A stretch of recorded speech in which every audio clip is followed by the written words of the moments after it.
RCR, la red que comunica y une al Perú.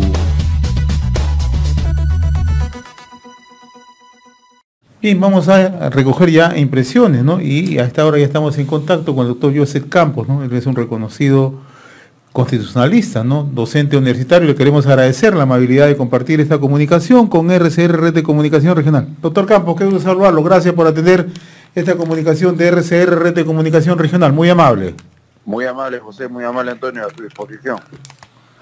Una primera impresión, ¿no? El presidente, a lo largo de más de una hora de su discurso político, de su discurso, primer discurso a la nación, hizo una serie de enumerados, ¿no? Pero el tema principal, sin lugar a dudas, lo constituye el tema de la Asamblea Constituyente, ¿no? En reiteradas oportunidades hemos conversado con usted respecto, ¿no?, a lo que un sector de la opinión pública le llama el momento constituyente, ¿no? El presidente hoy lo ha remarcado y ha dicho que, utilizando todos los mecanismos dentro de los marcos legales y sociales, propone una nueva Asamblea Constituyente. Ayúdanos a analizar cómo podría canalizar el presidente esa aspiración y qué mecanismos tendrían que seguirse, ¿no? Y de qué manera esto puede generar una confrontación entre Ejecutivo y Legislativo. Bueno, yo primero quiero agradecer esta posibilidad porque creo que permite plantear algunas confirmaciones saludables y también algunas preocupaciones, ¿no? Lo primero pasa porque efectivamente lo saludable es que el presidente ha entendido que el camino del cambio de la Constitución pasa necesariamente por ir al camino previsto en el artículo 206, ¿no? Y eso puede generar dos temas que se interpretan de lo que él ha dicho. Primero, establecer y definir un documento de trabajo en virtud de la cual se pueda llevar a la consulta al pueblo, ¿no?, que lo hace a través de la única forma que se tiene, a través del 206 de la Constitución. Entonces, por ese escenario, está claro de que el presidente ha abandonado la tesis aventurera de querer hacer un referéndum para lograr una asamblea constituyente y ha entendido que el camino es a través, como dice el artículo 206 del Congreso, que además es la forma como correctamente se debiera hacer siempre, porque la idea de los congresos es que son representantes nuestros. A veces la gente habla, ¿por qué tengo que ir al Congreso?, ¿no? Encima reciente electo, como si fuera algo distinto de nosotros. Ese Congreso está conformado por nuestra voluntad. Y en ese sentido, peor aún, sin un solo día de trabajo más que los estos iniciales, ¿por qué va a estar desacreditado? Es más, está como escobita nueva. Con lo cual, eso es lo saludable. Los temas que me preocupan están vinculados más bien a otros temas que no sé si ustedes me permiten desarrollarlo. Bueno, doctor, sí. Ya, uno de ellos es el concepto de lo que él ha llamado rentabilidad social. ¿Ya? Todos estamos de acuerdo básicamente en los objetivos mayores, pero lo que ha presentado el concepto de rentabilidad social para las empresas ha constituido materialmente un tema que seguramente le va a preocupar porque es el referente para dejar tranquilo o no a la actividad empresarial.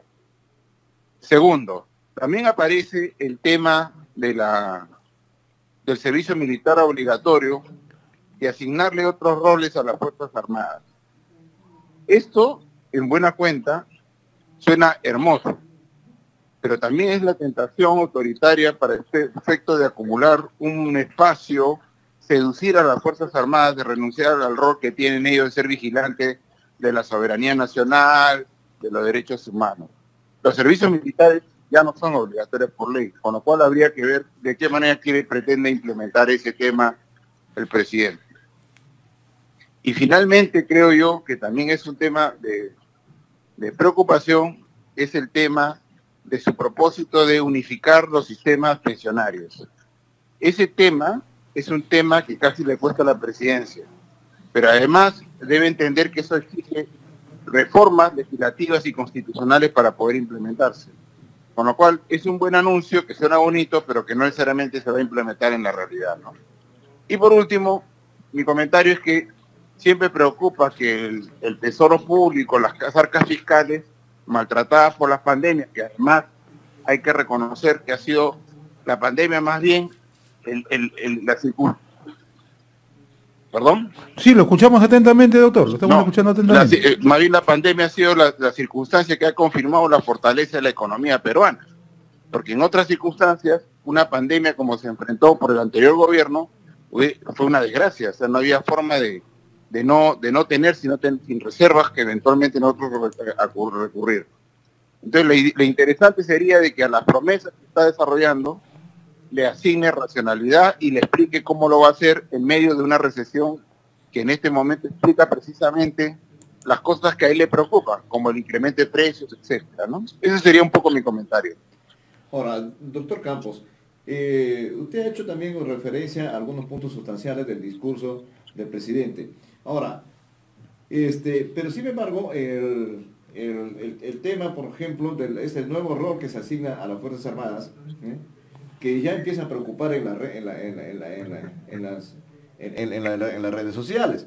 Hay reacciones diversas sobre este tema. Ahora, el otro aspecto sustancial también que tiene que ver con la Asamblea Constituyente. Per se, no quizás, hay un camino que va hacia el Congreso para que se haga dentro de un marco constitucional. Sin embargo, ¿no? Tenemos un tema que sí preocupa mucho. ¿Qué va a pasar con este discurso y frente a la posición totalmente distinta del señor Cerrón, que lo hemos visto muy activo, directamente conectado, diríamos, a los asuntos, ¿no? Incluso hasta protocolares que hemos visto en las últimas horas previa a esta juramentación? ¿Cómo va a cuadrar este tema? ¿Cuál es su análisis respecto a esta situación que puede enfrentar el país en las siguientes horas, en los siguientes días? Yo creo que lo que eso es más bien una expresión saludable de cómo los mandatos representativos que tienen los congresistas y los presidentes de la República funcionan. Una cosa es con guitarra y otra cosa es con cajón. El señor Cerrón se arroga algo que no tiene, que es la representación exacta de los votos que ha tenido el profesor Castillo. El profesor Castillo, su fuerza electoral real es el 18% inicial. Todo lo demás se explica por otras cosas.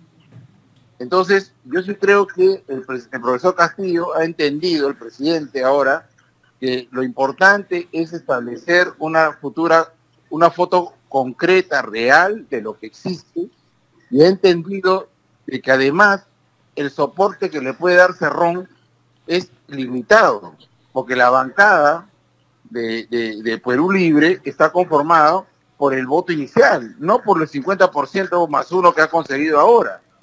Entonces, lo que hace el profesor Castillo bien es comprender que esas aventuras que promueve Cerrón son eso, aventuras, que seguramente responden a la agenda personal del señor Cerrón, donde el señor Cerrón ha crecido en el conflicto donde el señor Castillo ha sido un involuntario personaje, ¿no? Pero quien se ha convertido en una figura nacional en el partido que soporta al partido de gobierno y consecuentemente tiene los recursos ahora del propio Estado, es Cerrón.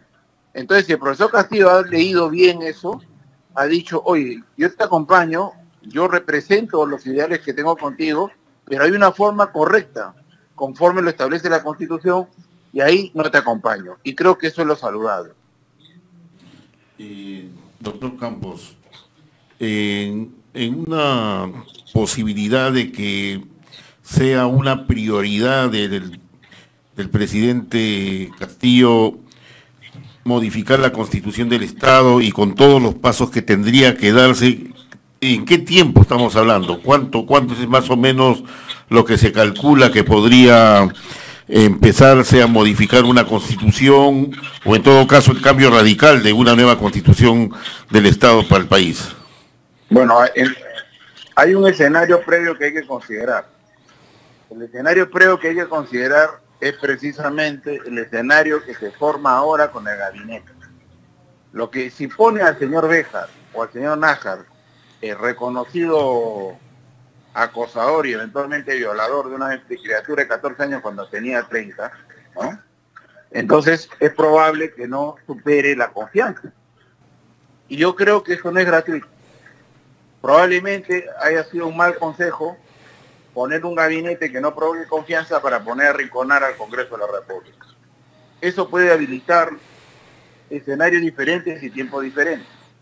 Porque si no ocurriera esa torpe forma de vincular la política a la atención, ¿no? Pues tendríamos que necesariamente tener más o menos 2 años mínimamente entre que las fuerzas negocien, etcétera, y si logrará, porque en realidad hay encuestas de IEP, de Datum, que hay gente que no está de acuerdo con el cambio de la Constitución. Así que eso es un estimado. Pero ahora la atención de la prensa, creo que deberíamos más bien es vigilar los propósitos que puedan estar detrás de una conformación de un gabinete que esté provocando y tentando un rechazo para generar nuevamente la tensión y la historia pasada que nos ha provocado esta crisis política. Muy bien, doctor José Campo, yo le agradezco infinitamente esta comunicación con RCR, Red de Comunicación Regional, y con seguridad vamos a seguir analizando en los próximos días todos estos anuncios formulados y que tienen ya un peso propio con el anuncio de la Asamblea Constituyente. Le agradezco la gentileza, un fuerte abrazo, felices fiestas. Hasta luego. Muy amable. RCR, la red que comunica y une al Perú.